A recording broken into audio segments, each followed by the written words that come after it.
Think twice about ordering Uber pools. This just occurred this past November. A close friend and I were on fall break from college and decided to go to an Odessa concert in downtown Chicago. We grew up in the suburbs, so going to Chicago to have fun was common for us.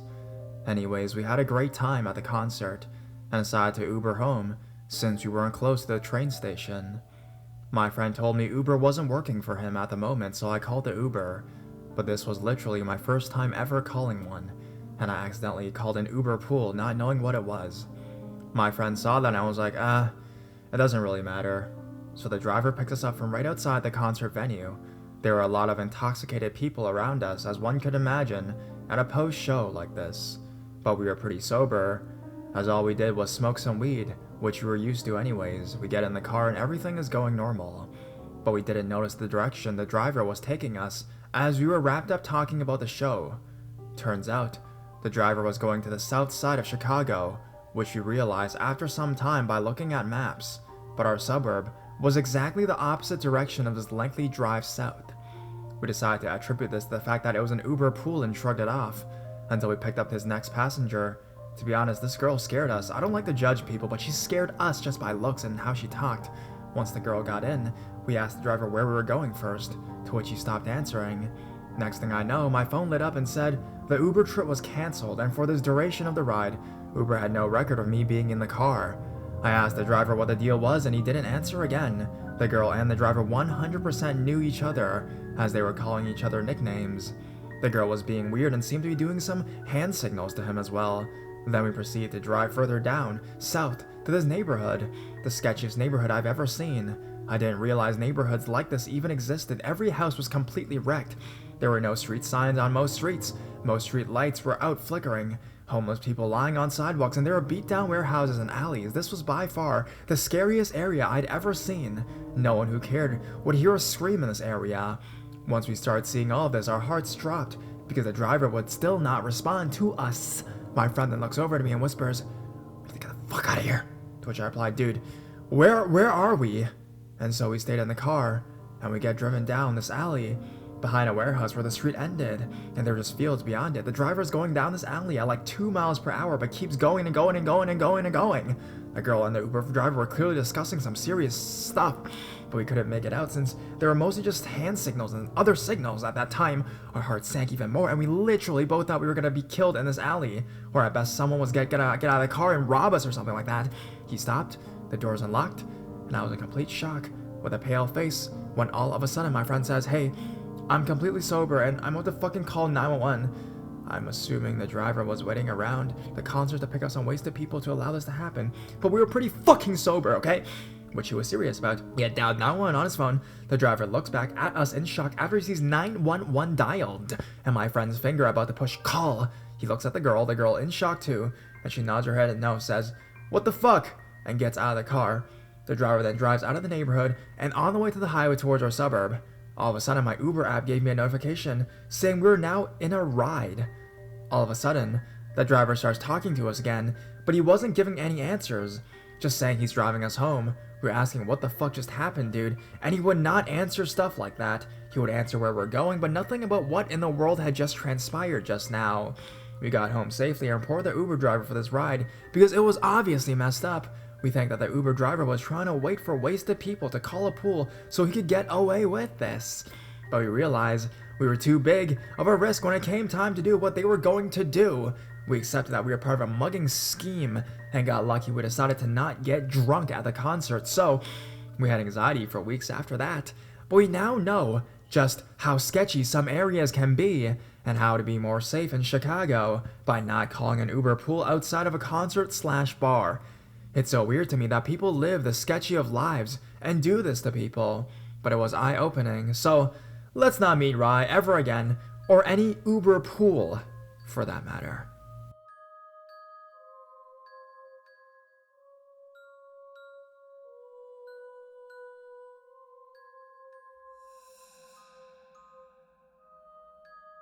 A night of murder and shootings. This story I'm telling happened just 2 years ago in 2016. It was late November. I know some of you probably won't find this as terrifying as it was to me, just because I know this sort of thing happens more often, and other states and areas. I won't disclose my location unless I feel necessary or to answer questions about it. A little background, I live in a pretty safe state, in an even safer rural area. There's never really any serious crime other than the occasional drunk or dispute or whatever. My husband and I had only lived in this house since the summer of that year. We moved in when I was pregnant. 2-story home. We have a neighbor on each side of us hidden by trees, and our backyard is woods that go all the way to the road on the other side that you can somewhat see through the trees if you're standing on the back porch. I've been living with my parents up until we moved out, so I was still adjusting, but I was familiar with the area, so I felt reasonably comfortable. I do suffer from anxiety, so sometimes I'm on edge. I had given birth to my daughter that September and was also battling with PPD. At the time, my husband works nights. This is always when I'm most on edge, especially now that I have a baby. I don't remember much of the night before the incident happened, but it was pretty normal like any other night. My daughter slept in a bassinet beside my bed. She was a pretty good sleeper, but for some reason that night, I randomly just awoke at around 2 or 3 a.m. I checked baby, who was sound asleep, and settled back in. I took out my phone and was scrolling through Facebook until my eyes got tired. I saw a post warning residences of my town and the town over to make sure their doors were locked and to be on the lookout for a man who was wanted in connection to a murder that happened that night while I was asleep, just a few minutes down the road from me in the next town over. I remember I got a sick feeling in my stomach and wished I hadn't read that. I texted my husband about it, and he reassured me everything would be fine and to just double check the doors.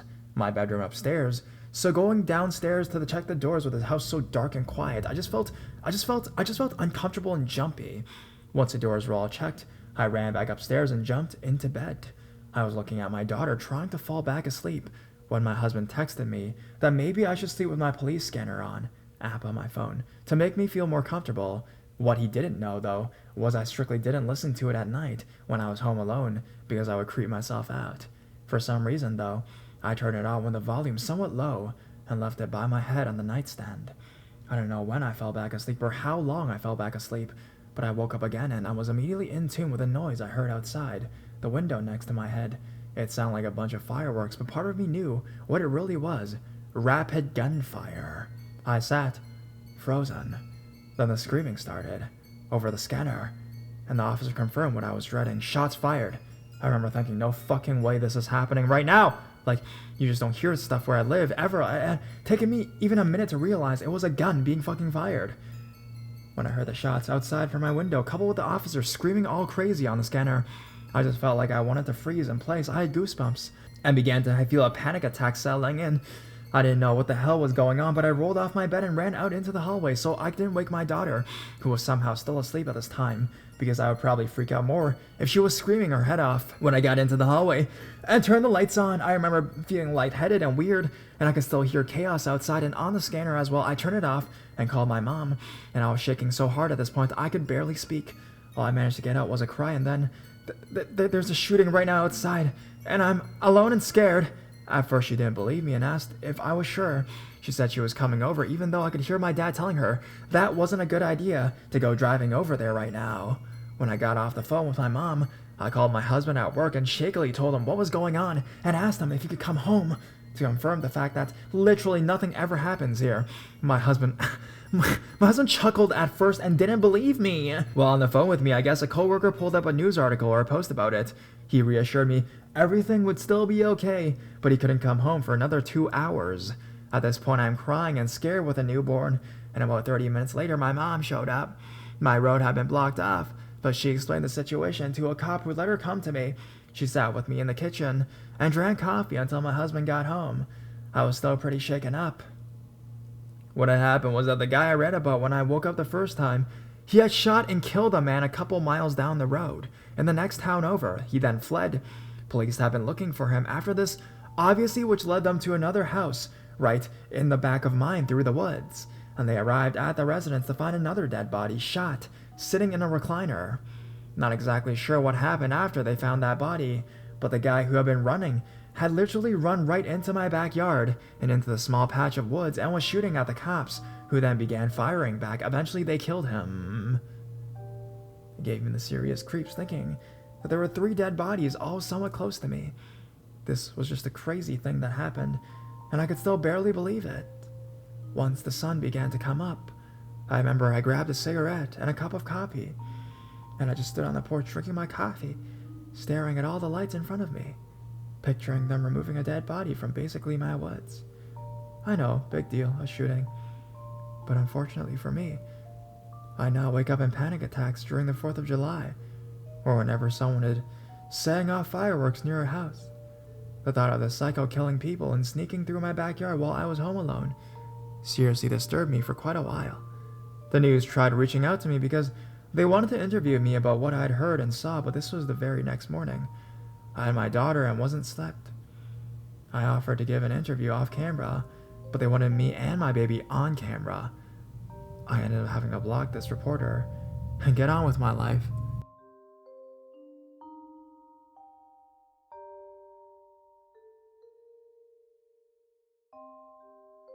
Surreal bus ride home. Man with a gun tattooed on his forehead. So, this happened a few years ago. It was a Friday after Thanksgiving, and I was on my way home from an internship at a hospital. It had been a busy day with a number of patients when I decided to take a detour home from work to go to my favorite grocery store. I completely forgot most people were off work due to the holidays.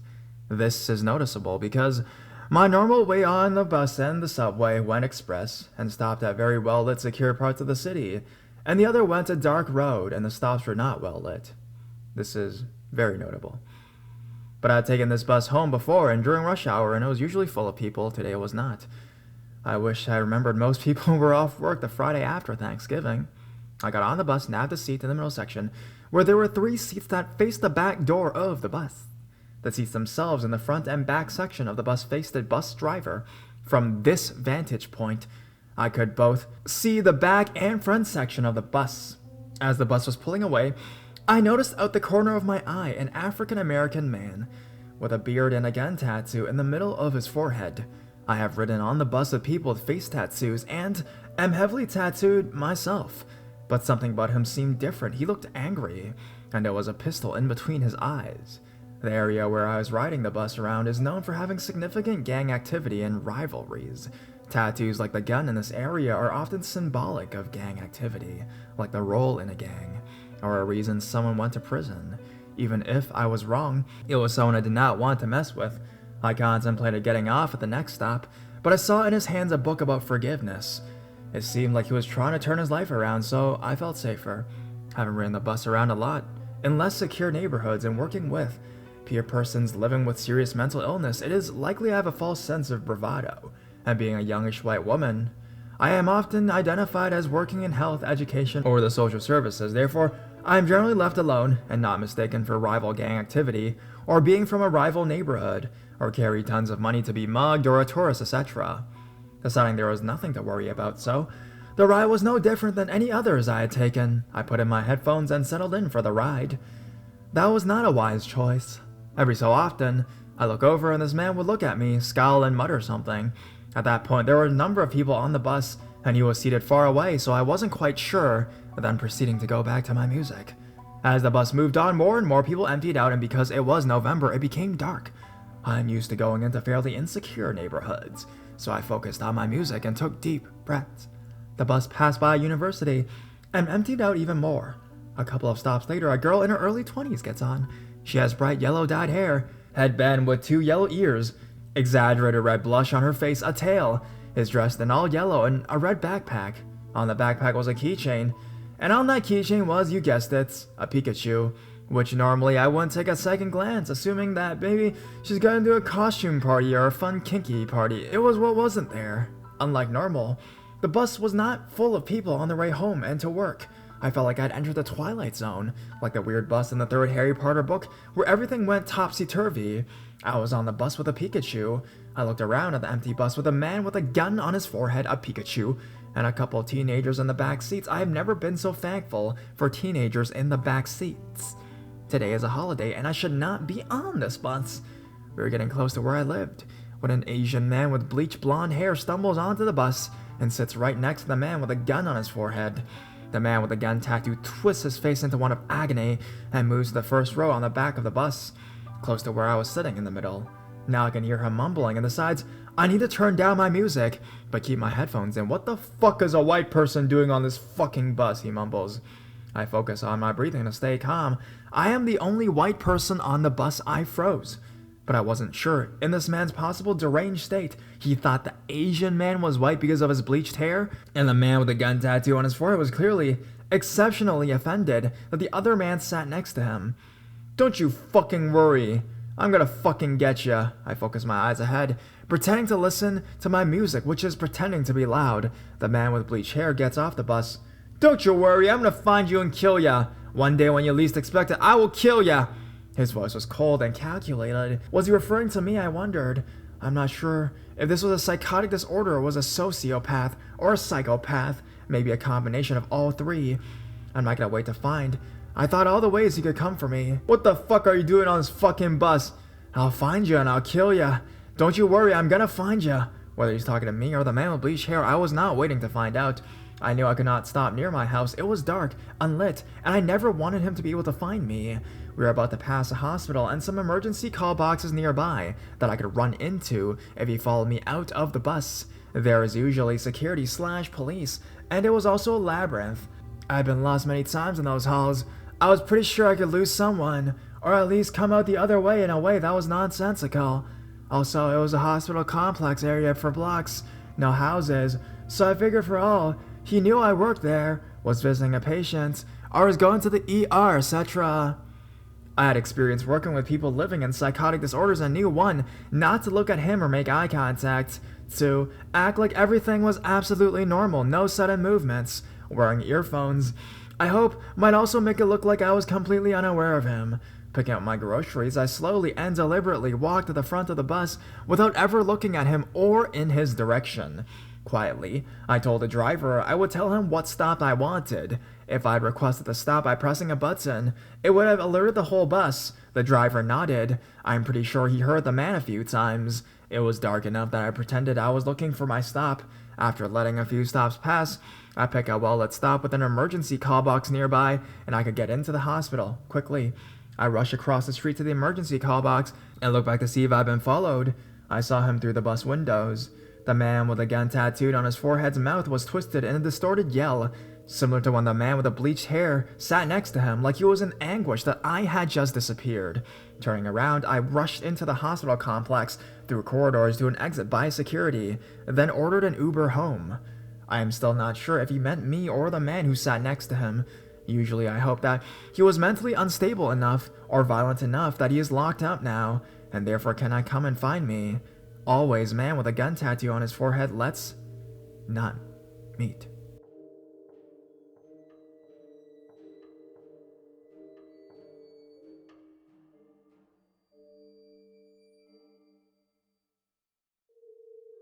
Homeless guy at my dorm. So, I went to a really big public university in Florida. In my last 2 years, I was a resident assistant RA. Basically, I was just in charge of my floor and making sure I knew what was going on in the community, and had good relationships with my residences. I had 56 residences on my floor, and I pretty much knew everyone on the floor. Let me describe how our building was set up. My floor was just one long hallway in an L shape. There were 14 suites. Each suite had 4 bedrooms and 2 baths, so no community showers. In the middle of the hall was a small laundry room and a common room. Our common room broke off into 2 more rooms, which were a study room and a kitchen. The only time I would go into the common room would be for an event or to say hello to residences. To get into the building, you need to swipe your student ID. However, if you just sat outside the door long enough, someone would scan their ID and you could just go in behind them. Alright, finally on to the story. So, one Sunday night, I go into the common room to let my residents know that I was about to use the common room to have a meeting with one of my organizations. When I walk in, I see an unfamiliar guy sitting with his book bag at one of the tables. So I asked him his name and asked him which floor he lived on. I just assumed he lived in our building, since he was sitting alone and none of my residents seemed to know him. He responded saying his name was Toronto and said, "What floor do you live on?" This should have been of a suspect to me, but whatever. So I told him that I was the RA of the floor, and somehow we got totally off the topic of what floor he lived on. Anyways, I told everyone in the common room they could come stay in the room while we had our meeting, but I just wanted to give them a heads up so I don't disturb their studying. So, as my friends start to pile into the room, most of my residences get the social cue to move to the study room or go on in their rooms, but Toronto stays. Our club meeting starts and we're eating and just having a good time. Our club leader tells my residences in the study room and Toronto that they can have any leftover food, so Toronto grabs a plate. Then he jokes with us about how it would have gone great with bread. We laugh it off and I don't think about it again until I see him eating with a piece of sliced bread. I just thought it was weird but didn't say anything. Our meeting gets going and Toronto is in the kitchen. One of the members tells us how she will no longer be a leader anymore due to her dealing with the emotions of being assaulted several times. We offer words of encouragement as Toronto walks back into the common room. Instead of just sitting at his table doing work quietly, he jumps into the conversation, not having just heard the girl share why she was leaving. He starts questioning the girl about why she can't be a leader and why we won't work with her so she can stay. One of the staff members just says that it's just something private. Another one of my peers says he talked to Toronto later. My peer didn't really tell him the girl's business, but just wanted Toronto to shut the fuck up. Toronto disappears again and our meeting ends. I apologize to my peers and just let them know that he's not one of the residences and I have no clue what floor he's from, so I feel really bad for the girl and just try to forget the whole thing. The next day, one of my residences texts me and says that we were on another floor with some friends and Toronto was just saying some things that was making them uncomfortable. As an RA, I have access to just basic information for everyone that lives on campus. I do lookouts and moving residences in and out, so I have to verify who people are. I search our database and find no Toronto living anywhere on campus. I tell my residents that if they ever see him again, just go to the office and the RAs on duty will handle it. Any non-student or non-resident on housing grounds has to be escorted by a resident at all times. It's not considered trespassing, and we can just call campus PD to remove them. I go to the RAs on duty and let them know what's going on and what the guy looks like. I just also let our supervisor know that she's aware of what's going on in the community. I go to dinner with a friend and come back to campus, and I haven't seen Toronto all day. That same night, we had a staff meeting, so I bring it up to let the RAs in the community know what the guy looks like and how he is not a resident. Several other RAs say that they have seen him just hang around on their floor, but assumed he just lived on another floor. So I talk with more of my residences, and here's what I find out about him, or what other people say about him. He brushed his teeth in the laundry room sink. He asked several guys and girls on my floor if he could use the shower. This was in November, and he said he just transferred to the school a few weeks ago. He said he had a younger sister that was 21. My whole community of dorms was all freshmen, age 17 to 19. So, if he had a younger sister that was 21, he was at least 22. Alright, so the RAs on duty go on rounds twice a night and walk around the community. On one of the rounds, they are on my floor and knock on my door to confirm if the guy is in the common room was Toronto. I don't want to go looking in the common rooms like a weirdo, so I just describe them again and let them verify it. One RA stays up in the room hallway with me, while the others call the police and gets downstairs to meet them. I would have preferred to at least talk to him and let him know that if he wasn't a resident, he was going to have to leave, but the other RAs agreed that we didn't know how he would respond, so they just called the cops instead. I text all my residences and let them know to stay clear of the hallway for a bit until the police arrive and leave. Two of my residences didn't get the message and see me and the other RA talking in the hallway outside my door, so they stopped to talk. The RA that was downstairs called and says that the police are coming up and to get out of the hallway. So all of my residences and the other RAs crowd into my room. I see the police and Toronto walking towards my door, and for some reason, I think the police want to talk to me. So I reopen my door and Toronto tries to walk into my room. I shut the door on him and the police. I still remember the look of anger and betrayal on his face. Anyways, the police take him away and he is trespassed from campus. Not only was he not a resident, but he wasn't even a student out of the university either. Also, his name wasn't Toronto. I felt bad because it obviously seemed like he was homeless, but my residents pay thousands of dollars a semester to live in a safe community at their school.